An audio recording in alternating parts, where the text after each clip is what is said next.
Hola a todos, bienvenidos a este hermoso espacio que hemos denominado Entre Letras e Historias. Mi nombre es Dalila Espinosa y en esta oportunidad voy a entrevistar a un invitado muy especial. Él es escritor, es empresario y le damos la bienvenida a Julio Leandro Fernández Freud. Mucho gusto, bienvenido. Mucho gusto, gracias. Todos los invitados son especiales porque todas las personas son especiales. Julio es reconocido acá en la provincia, también en el país. Contanos un poco tu predilección por la literatura. Mi predilección por la literatura. ¿Cómo nace? ¿Cómo nace? Para mí, siempre digo que yo tengo un muy buen amigo acá formoseño que es Orlando Van Bredan dice que es el poeta de nuestra generación, que es Víctor Zárate, que es un poeta que escribe en ambos idiomas, español y guaraní. Sí. Español y disculpa. Sí. Y con él una vez hablábamos de por qué escribimos. Y él, que es un hombre mucho más elucubrador que yo, de ideas más complejas que yo, desarrolló toda una teoría. Pero yo le dije que yo personalmente escribía para sentirme más humano, más cercano a las emociones de todos, para encontrarme más próximo al otro. O sea que la escritura para vos sirve como un puente que vehiculiza tus sentimientos. Los míos y los de los demás. Sí. Yo creo que uno de los grandes problemas de nuestra cultura es la dificultad para la empatía. Sí. La dificultad para ponerte en el lugar del otro. Yo creo que los escritores son conductores, de cierta manera, de la empatía social. Porque al crear personajes, al crear historias, al desarrollar emociones a través de la palabra, lo que básicamente el escritor hace es dar entidad a todo eso que está volando alrededor de él. Y esa capacidad de empatizar, de la cual la inteligencia emocional es algo a lo que yo aspiro y que nunca, de chico yo tenía dificultades para eso, por ejemplo. La literatura me fue acercando, me acerca a otro. Me pasó con un texto mío que publicó Clarín hace un tiempo y que se viralizó, que mucha gente me decía, yo creía eso, yo sabía eso, pero no sabía ponerlo en palabras. Claro. Entonces yo creo que ese es lo maravilloso del escritor. No es tanto lo que vos tenés para decir, sino cómo lo decís y cómo haces que los otros puedan apropiarse de lo que vos decís. ¿Y cómo inicia este proceso de escritura tuyo? ¿A qué edad? No, chico, 12 o 13 años, comencé a escribir. ¿Y cuándo te animaste a mostrar lo que escribías? No, de los primeros y desastrosos versos yo no tuve problema de compartir. No sé. Tanguito decía, perdón si yo tengo el complejo del pequeño Larousse ilustrado, que cada 4 o 5 frases meto una frase a alguien más. Pero él decía que a él no le importaba que le robaran canciones, porque total el diablo le recitaba canciones nuevas todas las noches al oído. O yo no sé si el diablo o quién. Pero yo creo que cuando uno escribe y comparte, y lo hace para eso. Para que te lo roben, básicamente. Tagore decía que cuando la poesía o la música sale de su autoría es propiedad del pueblo y la gente lo hace suyo, lo que se pierde en autoría se gana en eternidad. ¿Viste? Lo que se pierde en autoría. ¿Sí? O sea, esas canciones o esos poemas que pasan a ser... Yo diría, por ejemplo, Martín Fierro. Hay ciertos conceptos e ideas del Martín Fierro que si con los siglos se pierde la idea de José Hernández, pero los hermanos se han unido, esa es la ley primera, claro. Tengan unión verdadera. Nos apropiamos. Nos apropiamos y lo que por ahí se pierde de autor, se gana en eternidad. ¿Y te gustaría eso con lo que escribís? Mira, a mí me basta. Yo siempre suelo contar cuál fue el día más feliz mío como escritor. No fue cuando tuve el reconocimiento del Senado, ni cuando tuve el premio Clarín, ni cuando... Fue un día que yo estaba íntimamente muy deprimido, peleado con la vida. Me desperté a la madrugada y me puse a leer comentarios de mi fanpage. Y hubo un comentario de un chico que me dijo, son las 5:30 de la mañana, me estoy yendo a trabajar en el tren Roca. No tenía absolutamente ni un deseo de nada. Leí lo que vos escribiste y de repente, después de no sé cuánto tiempo, sonreí. Bueno, se me pone la piel de gallina. Yo para ese hombre escribo. Sí. Y si es para ese tipo que a las 5:30 de la mañana está en el tren Roca y no sabe qué pucha hacer su vida y lee, y le saqué una sonrisa y le hice entender algo, Ahí ya lograste tu cometido. Sí. Tengo algunas anécdotas como esa, pero yo me acuerdo puntualmente que ese día yo estaba realmente una gana de decir basta. ¿Y ese mensaje qué fue para vos? ¿Qué significó después? Que tiene entidad, que tiene sentido. Mira, ahora estamos, el 8 de julio cumplimos 4 años de la creación de la sede local de la Sociedad Argentina de Escritores, de la que yo soy secretario general. Sí, secretario general de la SADE. Y soy delegado del Congreso Nacional de Escritores. Fui presidente de una de las comisiones de la Asamblea número 90, regular del Congreso Nacional de Escritores. Y ahí dije que escribir es un verbo en 2 tiempos. Porque comienza cuando uno escribe, pero culmina y encuentra su sentido cuando uno es leído. La tarea del escritor puede comenzar una madrugada cualquiera con una luz tenue y un café, pero termina cuando sos leído. Cuando el otro resignifica lo que vos hiciste. Cuando el otro toma lo que vos dijiste y le da... Eso también me llama la atención. Cuando vos concebís algo, ¿estás pensando en quién puede leerte? El que diga eso, va a terminar loco. Porque es imposible satisfacer a todo el mundo. Nadie es monedita de oro, como dirían, ¿no es cierto? Para caerle bien a todos.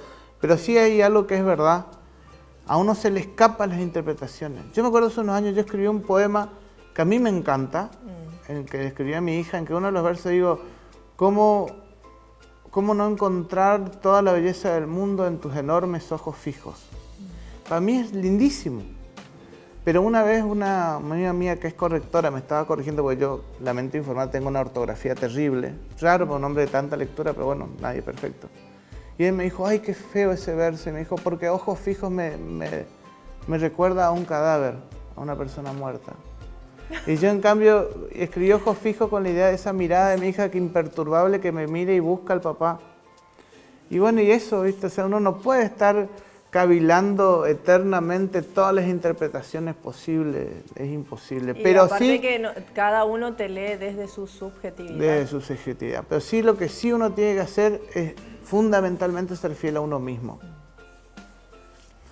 Si uno es fiel a uno mismo, después las infidelidades de los otros es asunto de los otros. Pero uno tiene que ser fiel. Oscar Wilde decía que hay solamente 2 requisitos para escribir. Tener algo que decir y decirlo. Y yo estoy convencido de que es así. Por eso invito siempre a todo el mundo, escriban. Aunque sea para el deleite de horrorizar a los que no quieren leerte.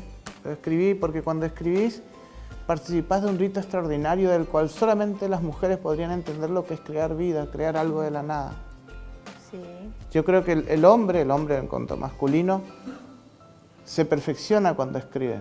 Porque es uno de los pocos momentos en que se feminiza, encuentra su feminidad, porque creamos algo de la nada, concretamos algo que nos hace más perfectos.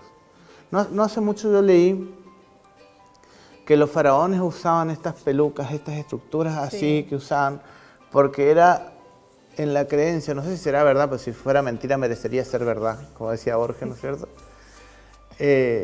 Porque entonces decían que ellos eran tan divinos que eran casi mujeres. Y eso emulaba la cabellera de las mujeres. Yo no sé si será verdad, y si no fuera verdad merecería serlo. Pero creo que eso es fundamentalmente el acto de escribir, es un acto creativo, de participar en la obra creadora. Y en cuanto a las emociones que participan en este proceso, en una entrevista mencionabas el tema del miedo y del dolor. ¿Cómo te tocó personalmente esas 2 emociones para el proceso de escritura? Yo siempre he dicho que la gente que me conoce a mí siempre cree que yo soy de piedra, que soy impermeable, porque siempre tengo un chiste, siempre Yo hace poco hablaba con un amigo, voy a contar una anécdota que nunca conté, nunca en público. Cuando yo tenía 10 años, una vez llegué del colegio a mi casa y todo golpeado, porque me había peleado, me había ido a las manos con gente, se burlaba de mí por mi peso, por demás. Y había un señor que solía ir a comer a casa, un linchera, que solía ir a comer a casa de mamá. Mi casa, siempre, cuando yo era chico, en mi casa sabía la cantidad de comida, pero nunca la cantidad de gente que iba a comer. Pues mi mamá o mi papá recorrían y iban levantando el que hubiera en el pueblito donde yo me crié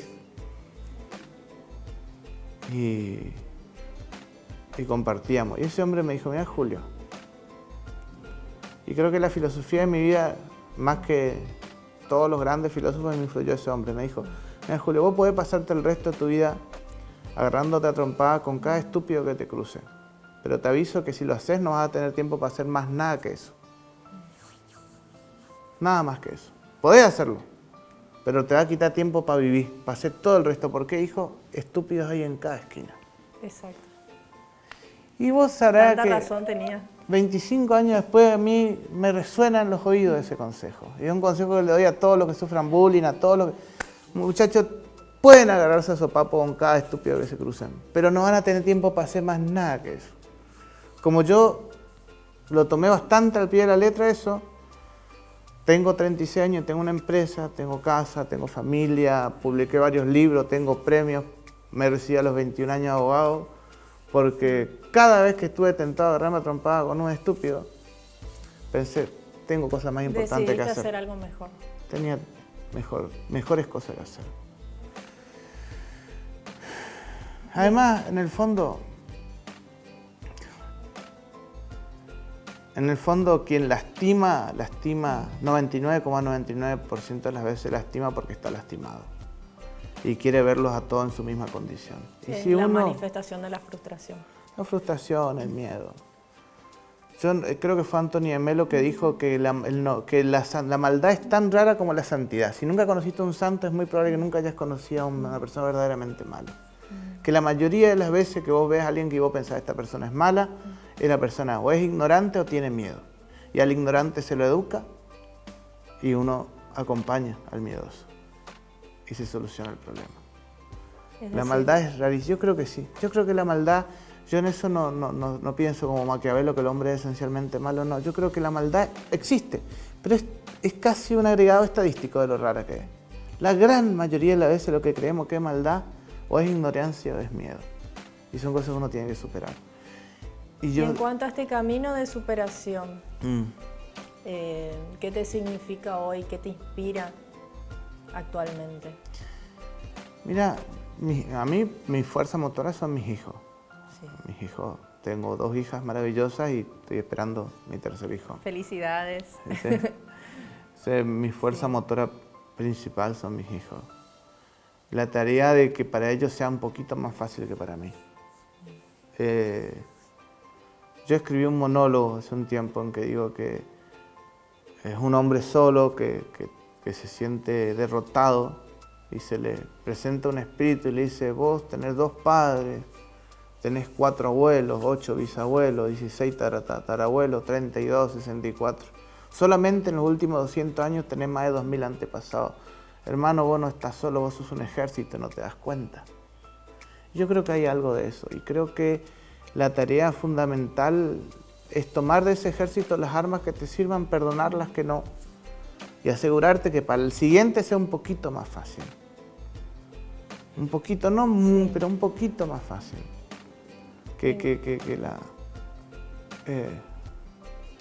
y no creo que haya tarea más importante.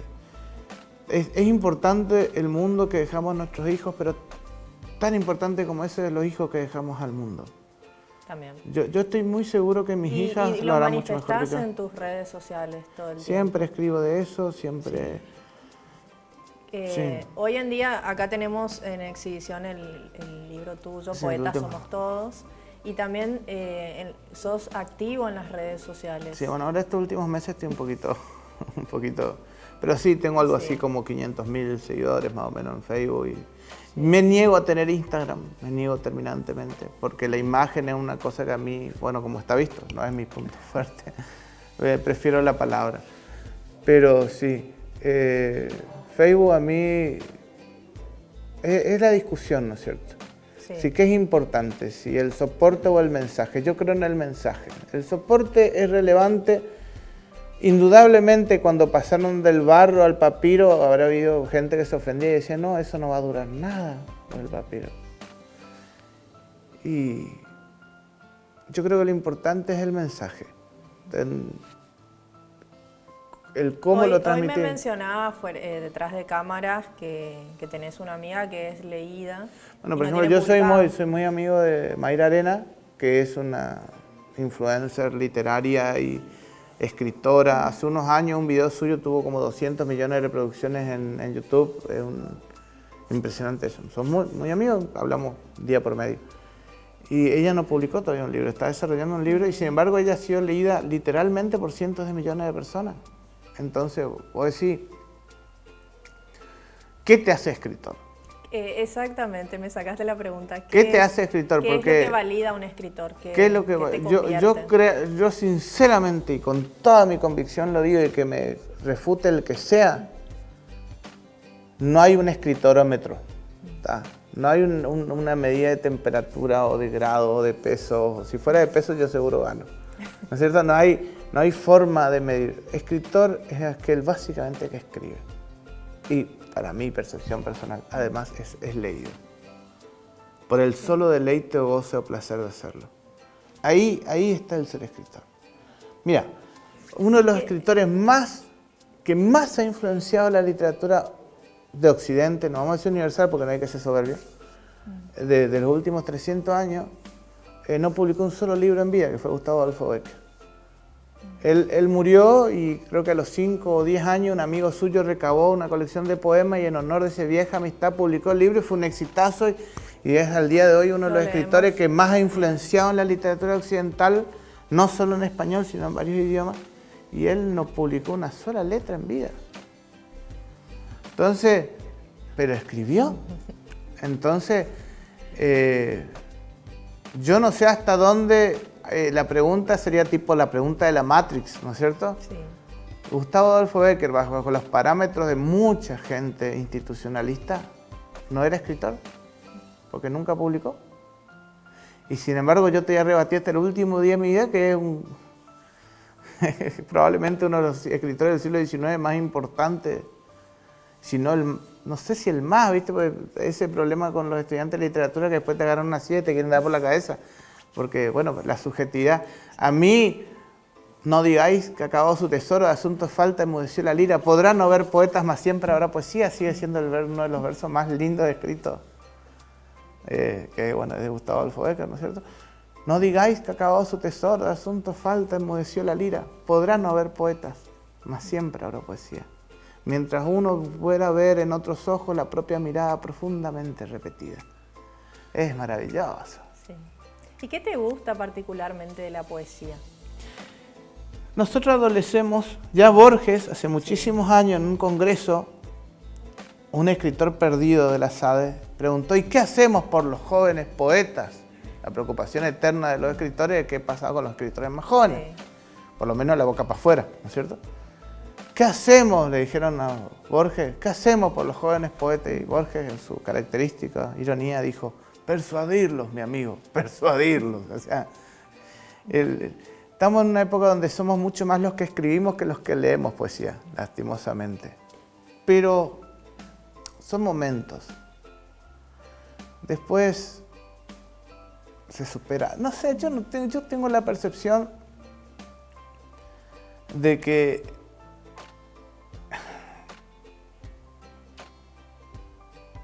hay un problema de sincronización que en los próximos años se va a resolver. Que por ahora, entre el deleite inmediato que requerimos constantemente, fíjate vos que ahora lo que está de moda son los videos de 30 segundos. Sí. Entonces necesitamos el deleite, la inmediatez, el deleite instantáneo. Y la verdad que la poesía, la literatura en general, no es un deleite instantáneo.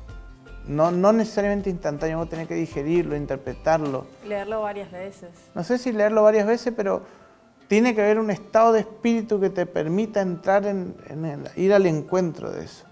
Entonces carece de esa inmediatez. Pero creo que es algo que se va a resolver. Es como que el mundo está yendo a una velocidad que no le permite estar en la misma frecuencia de onda que ciertas cosas. Pero que se va a terminar acomodando, porque si hay algo... Mirá, nadie se acuerda el nombre de la persona que le dio la cicuta a Platón. Nadie sabe el nombre.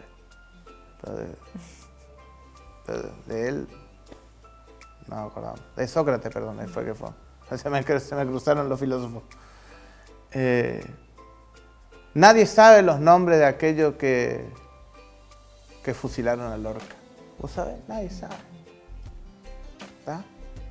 Esos que mataron con balas de juguete al rey de los poetas. Nadie sabe los nombres de los que le dispararon. Él está ahí. Y va a seguir estando mientras lleve a la maja desnuda, ¿no es cierto? Son los mecanismos de la memoria. Sí, yo creo que sí. Y en tu escritura, ¿cómo opera la memoria? Yo creo que saber olvidar es lo más fundamental de la memoria. Para el escritor lo más difícil no es lo que dice, sino lo que deja de decir. Todas las cosas que pasan por la cabeza de uno. Y creo que la cosa más difícil no es tanto elegir las palabras dichas, sino aquellas que nos callamos. A mí por lo menos, que se nota que para hablar no tengo problema. Pero no hay que... A ver, es loco, porque bueno, yo soy delegado del Congreso Nacional de Escritores, he participado en congresos de todo tipo, me han invitado a dar charlas y ahí estaban pasando varios numerosos reconocimientos, varios talleres y todo. Bueno, sin embargo, yo soy el tipo más... Es una cosa increíble que a mí me inviten siempre a todas las instituciones, porque hay un tipo menos institucionalista que yo no debe haber. Yo creo que hay que recordar esto, que no es que hay estudiantes porque hay escuelas. Hay escuelas porque hay estudiantes. Las instituciones se dan a las personas. El sábado fue creado para el hombre, no el hombre para el sábado, dice la Biblia. Y el que no entienda eso, el que crea que hay ciudadanos porque uno es presidente y se merecería que uno lo mande a su casa, nomás toma mate tranquilo, o gobernador o intendente o el cargo que se te ocurra. Porque las instituciones tienen que servir a los individuos. Para eso existen. Sí. Y creo que esa es una de las cosas que tenemos que ahora razonar como individuos. Yo tengo fe en que vamos a encontrar un punto intermedio en que nuestras individualidades van a favorecer el bien común. Ojalá. Y que seamos básicos. Mira, la Constitución correntina de 1814 decía, entre sus bellísimas cosas, decía, esta Constitución reconoce que la persona humana es la cosa más hermosa del mundo. Correntino tenía que ser pase poeta que escribió, ¿no es cierto? Y yo siempre pienso en la sabiduría de esa Constitución unitaria perdida del siglo XIX, porque entre todas las cosas que tenía ese hombre para escribir, probablemente escribió a la apurada entre una guerra y otra, metido con que obviamente los gobernantes de turno le querían meter los poderes sobre todas las cosas, pero ese hombre se sentó y cuando tuvo que escribir... La concepción del mundo es maravillosa. Le pareció súper importante dejar dicho de que para él la cosa más hermosa del mundo es la persona, el ser humano. Y yo creo que sí. Y la más terrible también. Julio, quería pedirte, hablando de eso, si podés deleitarnos con un poema de tu elección. Sí, mira, hay un poema mío... Puede ser también del libro. No, porque hay un poema mío que a mí me encanta. ¿Dónde lo editaste el libro? En Buenos Aires. Me llama la atención la calidad de la tapa. Sí, en la editorial Prosa de Buenos Aires. Se llama Hija, no seas buena. Hija, no seas buena. No dejes de cometer errores, solo por el peso de agradar. No dejes nunca de soñar ni le quites horas a las noches solo por dormir en horario. No te prives de abrazar ni de amar a quien quieras. Hija, no seas buena. No te portes bien. No seas educada muñeca de porcelana. No tiembles de miedo, ni te quedas quieta ante la injusticia. Júgate siempre por los débiles y por aquellos que te llamen al rito sagrado del amor. No te dejes medir por las reglas que no tienen ni tendrán nunca la altura de tus sueños y tus esperanzas. Hija, no seas buena. Sé feliz, amorosa, libre.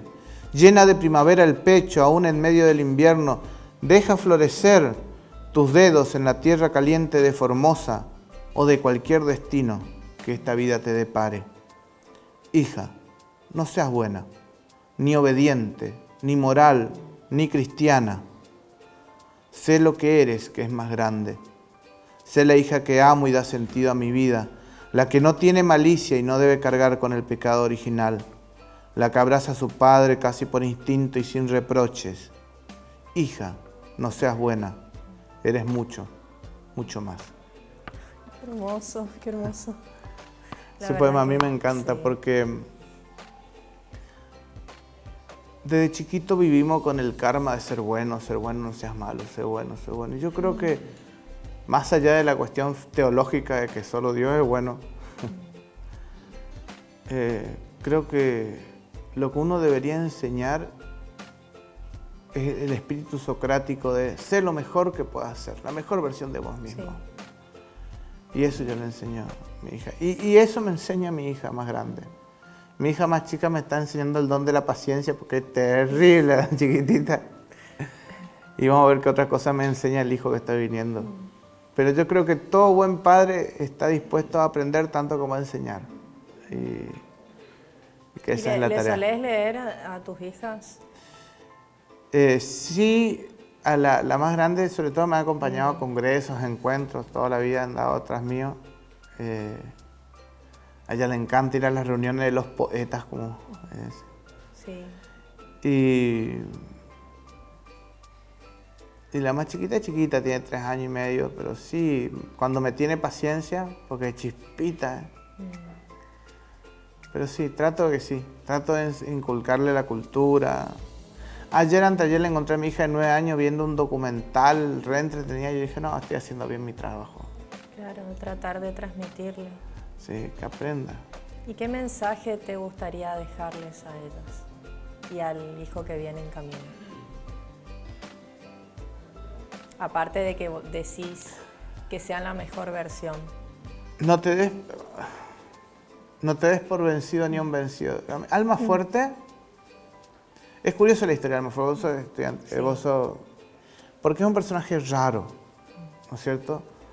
El tipo fue político, fue maestro, muy duro de corazón, y poemas suyos muy duros, muy fuertes, pero que el día que se le murió un alumno vendió su cama para darle un entierro digno. Era un tipo lleno de contradicciones. Cuando hay una historia, yo no sé si será verdad, pero me parecería ser verdad, que él cuando se iba a Buenos Aires a veces a reclamar que le paguen los sueldos atrasados, a hacer trámite, el tipo se iba con alguito de plata, pero siempre terminaba regalando a cualquiera, comprando pan, dando, y al final se ponía por la 9 de julio a recitar poemas por monedas. Después de grande le dieron unas jubilaciones extraordinarias. Era un tipo muy especial, muy lleno de... Yo siempre lo leo y digo, qué cantidad de rencor que tenía.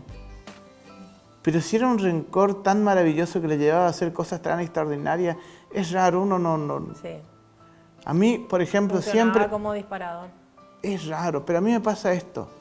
Yo creo, con perdón de los psicólogos, que el poema Pío Abante ha salvado más suicidas que el 80% de los psicólogos juntos. Y creo que es el poder de la... Porque el que pueda escuchar, no te des por vencido ni a un vencido, no te sientas esclavo ni en esclavo, trémulo de pavor, piénsate bravo y acomete feroz ya mal herido. Ten la tesón del clavo enmecido, que viejo y ruin sigue siendo clavo. No la cobarde estupidez del pavo que amaina su plumaje al primer ruido.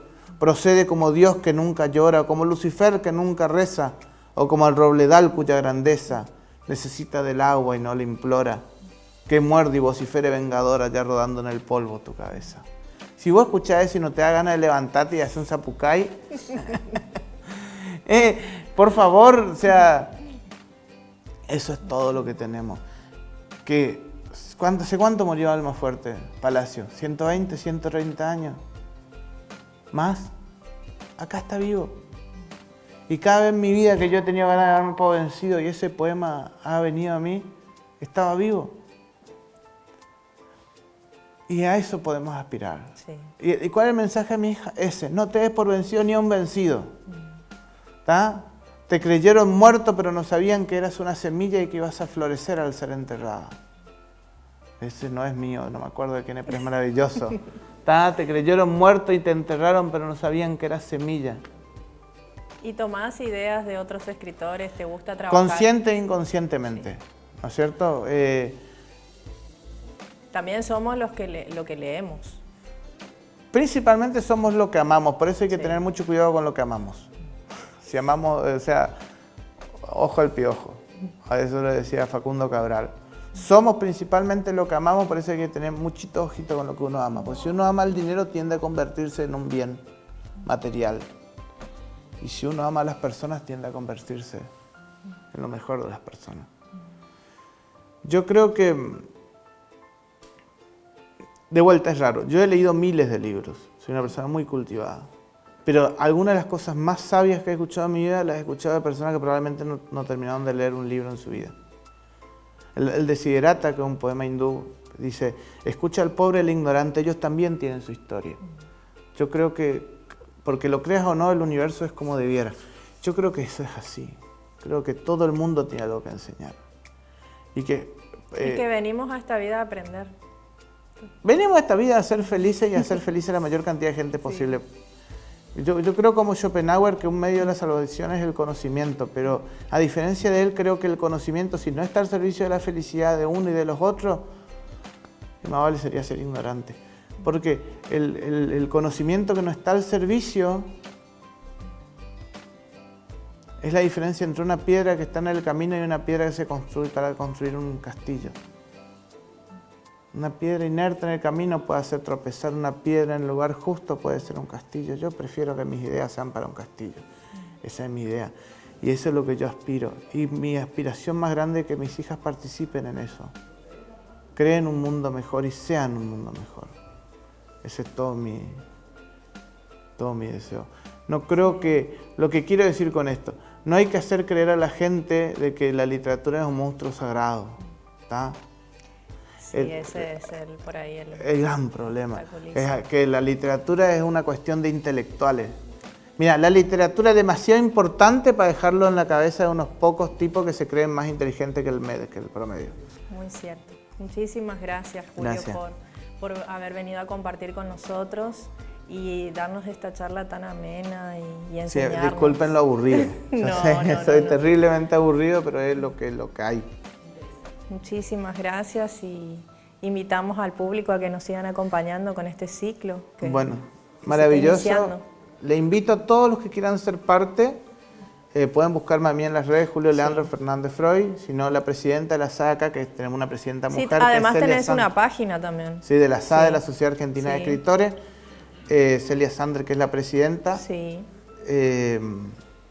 Orgullosamente tenemos una presidenta mujer en la SADE Formosa. Para que se integren en la SADE, estamos incorporando gente, los que quieran venir para estar en las reuniones, para participar en los cursos.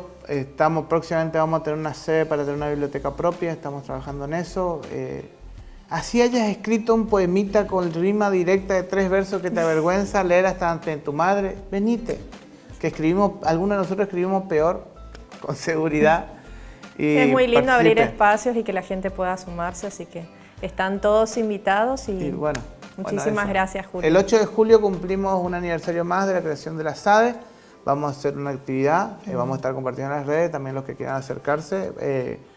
99% seguro que va a ser ahí en el Salón Municipal por la Rivadavia, esquina Peringlés. Pero bueno, que miren nuestras redes y vamos a hacer ahí. Va a haber sanguchito. Listo. Muchísimas gracias, Julio.